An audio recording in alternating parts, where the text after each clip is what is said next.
Aka, tuxum olinglar, uy tuxumi. Bo'lamizmi? Necha pul tuxuming? 1,5 ming aka. Ey, boshni xotirmang aka.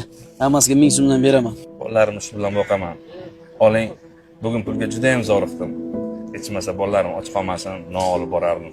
Brat, 1000 so'mdan beraman. Berasizmi yo'qmi? Mayli, oling aka.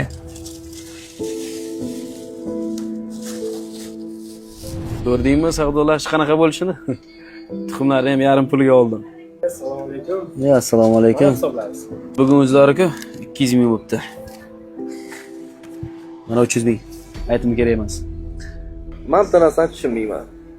Nega boy insonlar boylarga o'zini ko'rsatishni yaxshi ko'rishadi? Nimaga uni qilyapsan? Restoranga shundoq ham ko'pchilik insonlar ortig'i bilan pul tashib ketishadi. Sen esa muhtoj odamga yordam berish o'rniga yarim pulga tuxum oldim deb qonib yuribsan. Yur, o'sha insonning oldiga boraylik. Xavotir olma, ikkalamiz uchun hal qilib qo'ydim. Men buni olib qo'ying. Jiyalarni bu narsa olib borasiz. Erkakchilikda har qanaqa vaziyat bo'ladi. Do'stimdan xafa bo'lmang. U shunaqa savdolashni yaxshi ko'radi. Bu esa do'stimiz ikkalamizdan sovg'a. Sog' bo'ling.